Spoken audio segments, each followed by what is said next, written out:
Hello student, आज हम competitive math के प्रश्नों को हल करने का शॉर्टेस्ट मेथड बताने वाले हैं। यदि आप कॉम्पिटिटिव एग्जाम की तैयारी कर रहे हैं तो इस चैनल की सभी वीडियो आपके लिए अत्यंत उपयोगी होने वाली है। तो देखते हैं प्रश्न। यदि एक नगर की जनसंख्या 64,000 हो और उसमें 10% वार्षिक वृद्धि होती हो तो 3 वर्ष बाद उस नगर की जनसंख्या कितनी हो जाएगी। तो यहाँ पर आप देख पा रहे हैं वर्तमान जनसंख्या दी गई है 64,000 है और प्रतिशत के सभी प्रश्नों में लगभग जो वैल्यू दी गई है उसे आप 100% मानकर लगाएंगे ताकि आसानी से हल हो सके। तो वर्तमान जनसंख्या जो दी गई है 64,000 वह अपने आप में 100% है और अगर 10% की वृद्धि हो रही है प्रति वर्ष तो देखा जाए तो अगले वर्ष जनसंख्या 110% हो जाएगी। ये 100% है, 10% वृद्धि होगी तो 110% हो जाएगी। अब इसकी वैल्यू को हम 100% मानेंगे। अब दूसरे साल में जनसंख्या फिर जो है 110% हो जाएगी। तीसरे वर्ष में जनसंख्या फिर दूसरे वर्ष की कुल जनसंख्या का 110% हो जाएगी। इस प्रकार यदि हम इसको सॉल्व कर दे रहे हैं तो 3 वर्ष बाद की सही जनसंख्या मालूम हो जाएगी। अगर यहाँ पे आप 1% हटाएंगे तो नीचे से 2 जीरो कैंसिल कर दीजिए।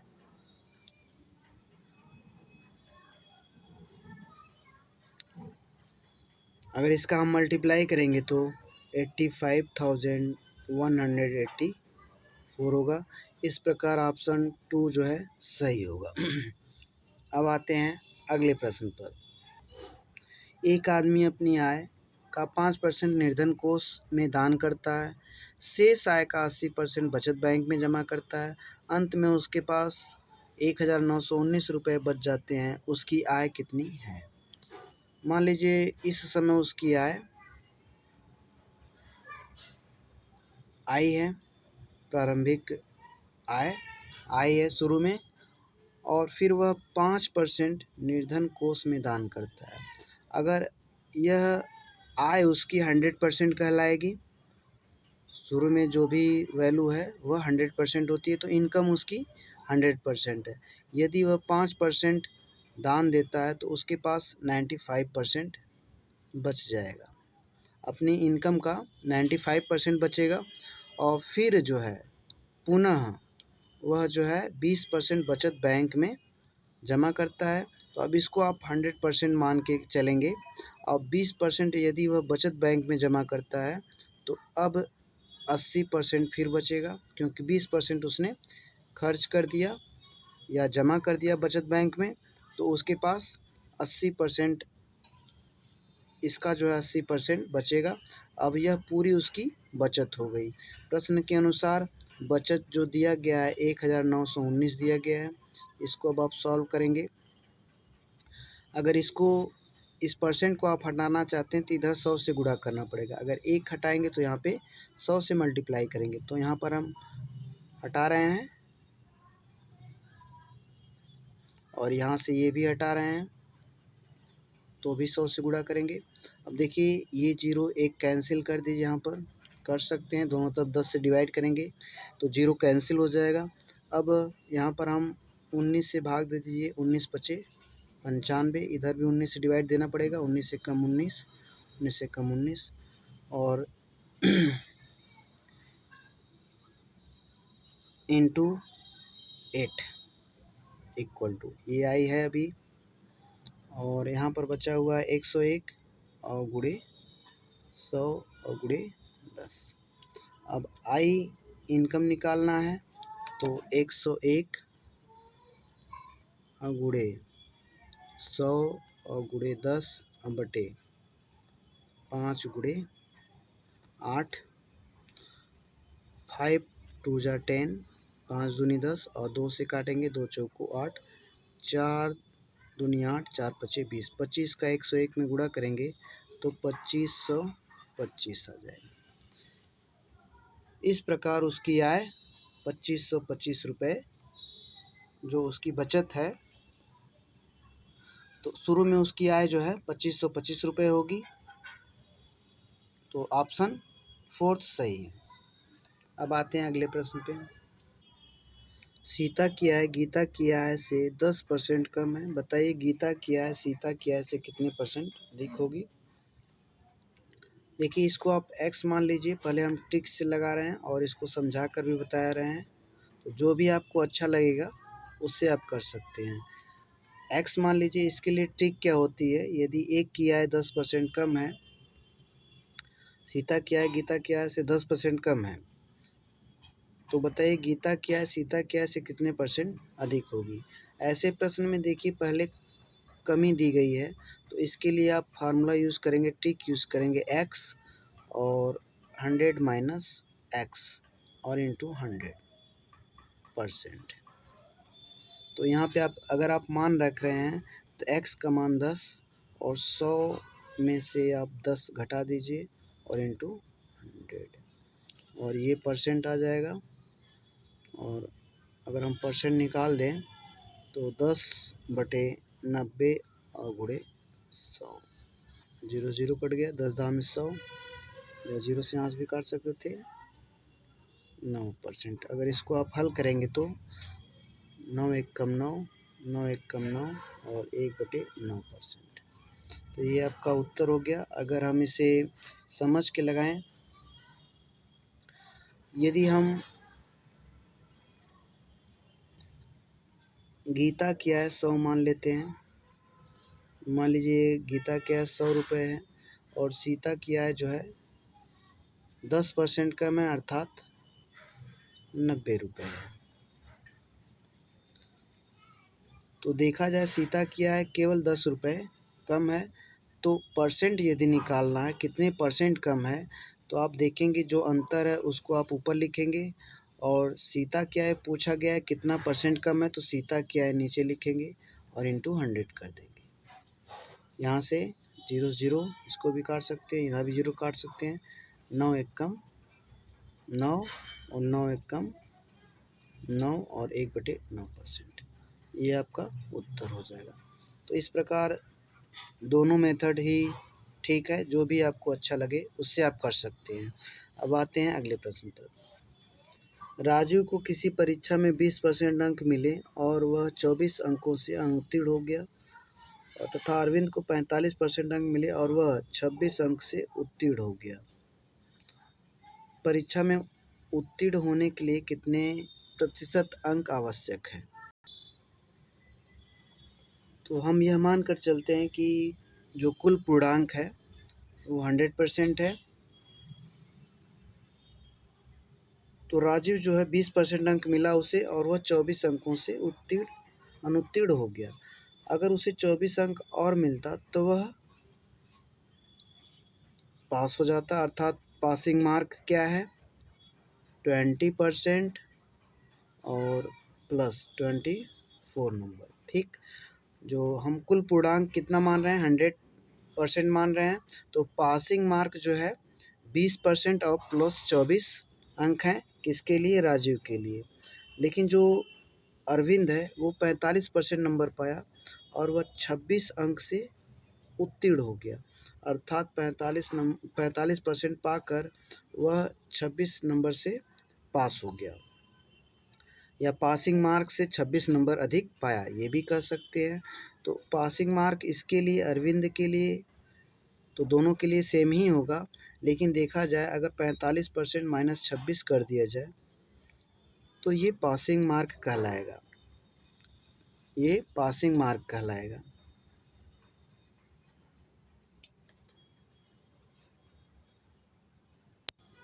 तो ये दोनों पासिंग मार्क है, इसलिए ये बराबर होगा। अगर हम अब इसे हल करते हैं तो आप देख पा रहे हैं कि यहाँ पे 45% माइनस 20% और ये 26 इधर लाएंगे, 24 और प्लस 26 बराबर ये 50 हो जाएगा, और यहाँ पे हल करेंगे तो 25%।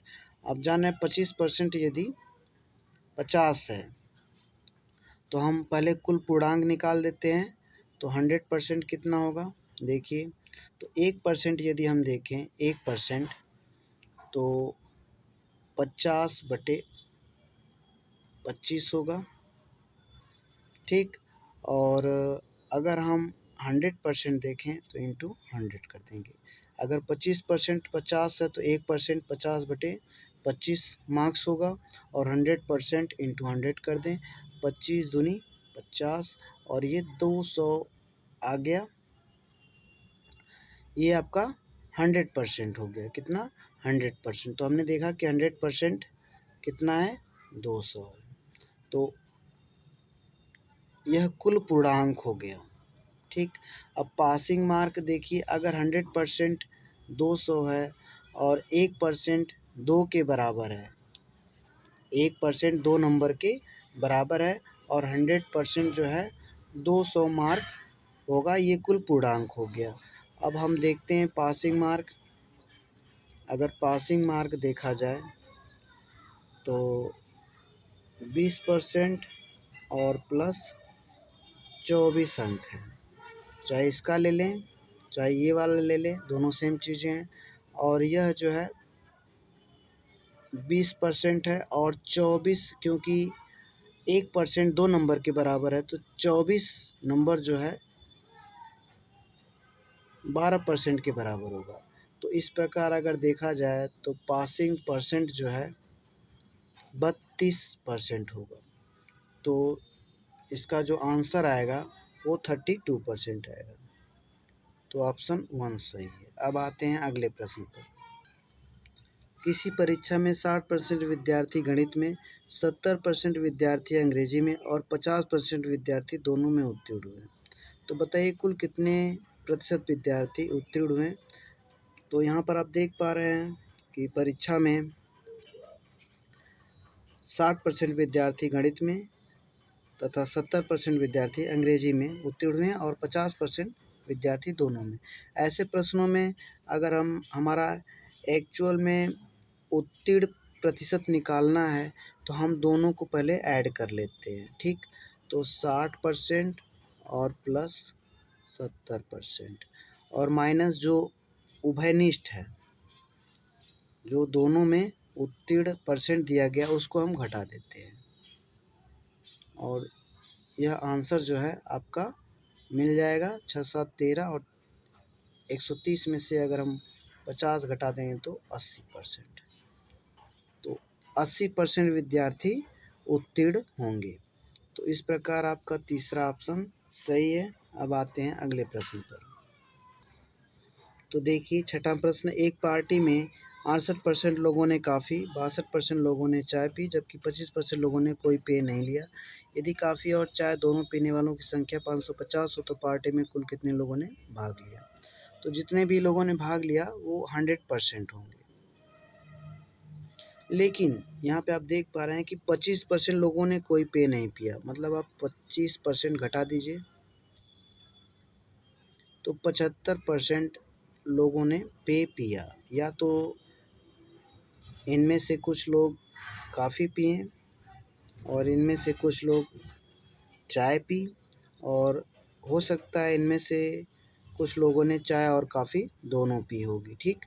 तो यहाँ पर आप देख सकते हैं कि पार्टी में 68% लोगों ने कॉफ़ी और 62% लोगों ने चाय पी, ठीक। तो यहाँ पर उभयनिष्ठ कितने होंगे, कितने लोगों ने चाय तथा कॉफ़ी दोनों पी, इसके लिए आप इन दोनों को ऐड कर दें, ठीक। मतलब कि कॉफ़ी पीने वाले और चाय पीने वाले लोगों का परसेंट ऐड करके 75% घटा दें। तो इससे ये पता चलेगा कि कितने लोगों ने चाय तथा कॉफ़ी दोनों पी, ठीक। तो यहाँ पर हम 68% और प्लस 62% माइनस 75%।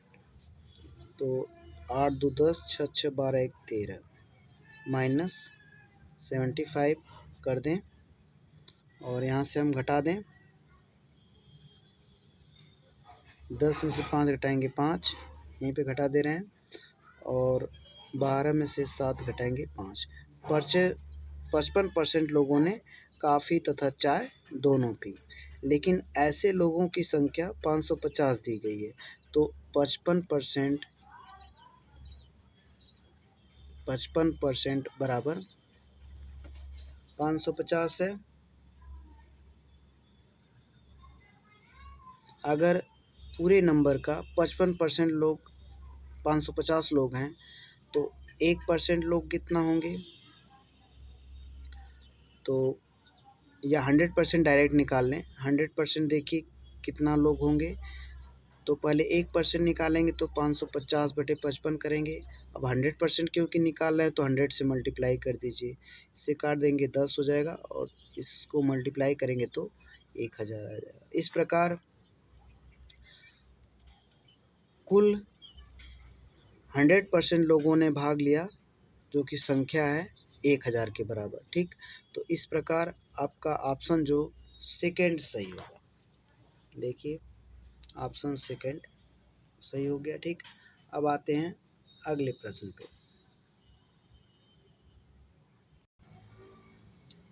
चीनी के मूल्य में 20% की वृद्धि हो गई, तदनुसार यदि कोई गृहिणी अपनी चीनी की खपत कम करके उसके खर्च को पहले जैसा रखना चाहते तो उसे चीनी की खपत कितने % कम करनी होगी। तो यहाँ पर देखिए वृद्धि हुई है तो इसके लिए भी हम ट्रिक यूज़ करेंगे, इसको x मान लें। इसके लिए ट्रिक क्या होगी, क्योंकि पहले वृद्धि हो रही है तो वृद्धि के मैटर में x/100 + x इंटू 100%, यह ट्रिक यूज़ करेंगे। तो अगर देखा जाए तो x के बराबर 20 है और ये 100 + 20 और इंटू 100, ये जो आएगा वही आंसर होगा।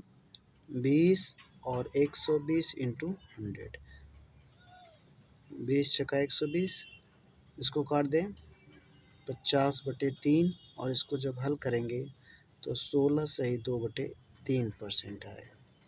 तो इस प्रकार आप देख सकते हैं कि इसका आंसर 16 सही 2/3% होगा।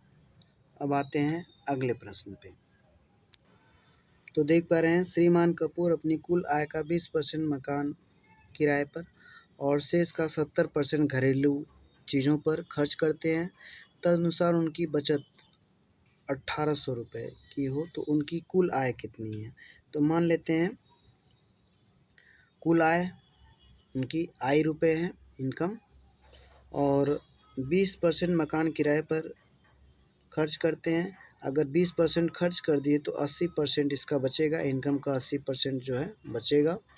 और फिर जो है शेष तो यही हुआ, तो शेष का 70% घरेलू चीज़ों पर खर्च करते हैं। तो इसका 70% अगर खर्च कर देंगे तो 30% बचेगा। अब ये पूरी बचत हो गई। अकॉर्डिंग टू क्वेश्चन, प्रश्न में दिया गया बचत 1800 है। तो अब हम इसे हल करेंगे। देखिए एक अगर इधर हटा रहे हैं तो ये नीचे से 0 कैंसिल कर देंगे,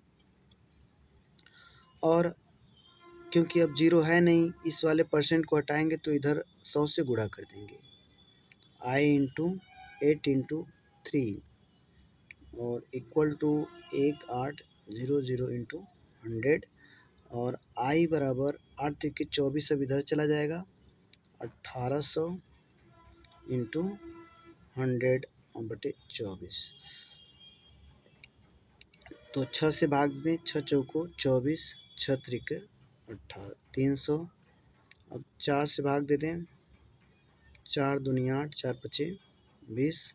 यहाँ पे देखिए 300 और 25, 25 3 75, 7500 रुपये कुल आय होगी। तो ऑप्शन जो है सेकेंड वाला सही होगा। अब आते हैं अगले प्रश्न पर। एक संख्या का 10% घटाने से 30% रह जाती है, उसे 40 रुपये बनाने के लिए संख्या को कितना बढ़ाया जाए। ठीक, ये रुपया कर लीजिए। तो किसी धन में अगर 10% घटाया जाए तो 30 रुपया हो जाता है, और उसे 40 रुपये बनाने के लिए संख्या को कितना बढ़ाया जाए, कितना % बढ़ाया जाए, कहने का सेंस ये है। तो यहाँ आप देखते हैं अगर संख्या 100 रुपया जो 100% रहा होगा, अगर 10% कम हो गया तो 90% बचा, और 90% 30 रुपये दिया गया है। ठीक, तो 100%, तो 1% देखिए 100% कैसे निकालेंगे, 1% निकालेंगे तो 30/90 करेंगे, और 100% निकालना है तो 100 से मल्टीप्लाई कर दें। ठीक, 0 से 0 कट गया और ये इससे भी काट सकते हैं। 3 त्रिके 9, 3 10 हुआ, 10 दाम 100, 100/3 जो है धनराशि हो गई, मूल धनराशि। या इसको ये कह लें 3 त्रिके 9, 3 त्रिके 9 और 1/3। तो इसको जो हमें कितना बनाना है, इसको बनाना है 40 रुपये। और 40 रुपये बनाने के लिए कितना % बढ़ाया जाना है, यही पूछा गया है। तो 40 रुपये बनाने के लिए अगर हम 40 में से माइनस कर दें 33 सही 1/3 रुपये को, ये रुपया दोनों है। तो देखते हैं, हम डायरेक्ट घटा दे रहे हैं। यहाँ पे 6 रुपये, 6 सही 2/3 रुपये आएगा। 6 त्रिक 18, 2 20/3 रुपये, यह जो है आएगा। इतना रुपया बढ़ाना पड़ेगा। अब कितना % बढ़ाना पड़ेगा, इसके लिए अब हम क्या करेंगे, जो बढ़ा हुआ रुपया है, ठीक, और गुणे 100 करेंगे। जो पहले वाली वैल्यू है, ठीक, उसको लिखेंगे। ठीक, 33 से 1/3, क्योंकि कितना % बढ़ाया जाए उसके लिए पहले ये पता करते हैं कितना बढ़ाया जाए। ये निकल गया इनटू 100 और जहाँ से स्टार्टिंग हुआ उसे, अर्थात इसको हम 100/3 भी लिख सकते हैं। तो 100/3 लिख लीजिए। यहाँ से ऐसे कैंसिल कर सकते हैं और इससे ये कैंसिल कर सकते हैं। 20% बढ़ाना पड़ेगा। ठीक, 20% जो है बढ़ाना पड़ेगा। अब आते हैं अगले प्रश्न पे। इस प्रकार इसका ऑप्शन जो है फर्स्ट वाला सही होगा। अब देखिए अगला प्रश्न।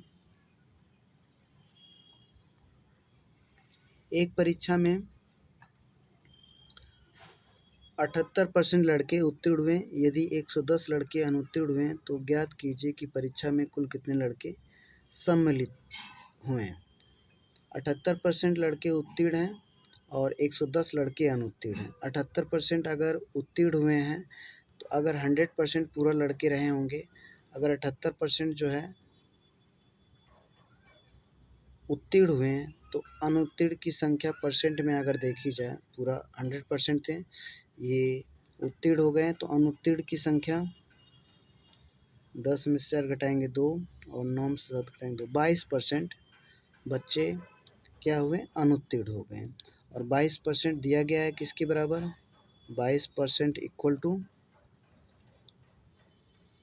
110 के बराबर है। और हमें कुल विद्यार्थी निकालना है, कितने विद्यार्थी उस परीक्षा में सम्मिलित हुए। तो हम 100% निकालेंगे।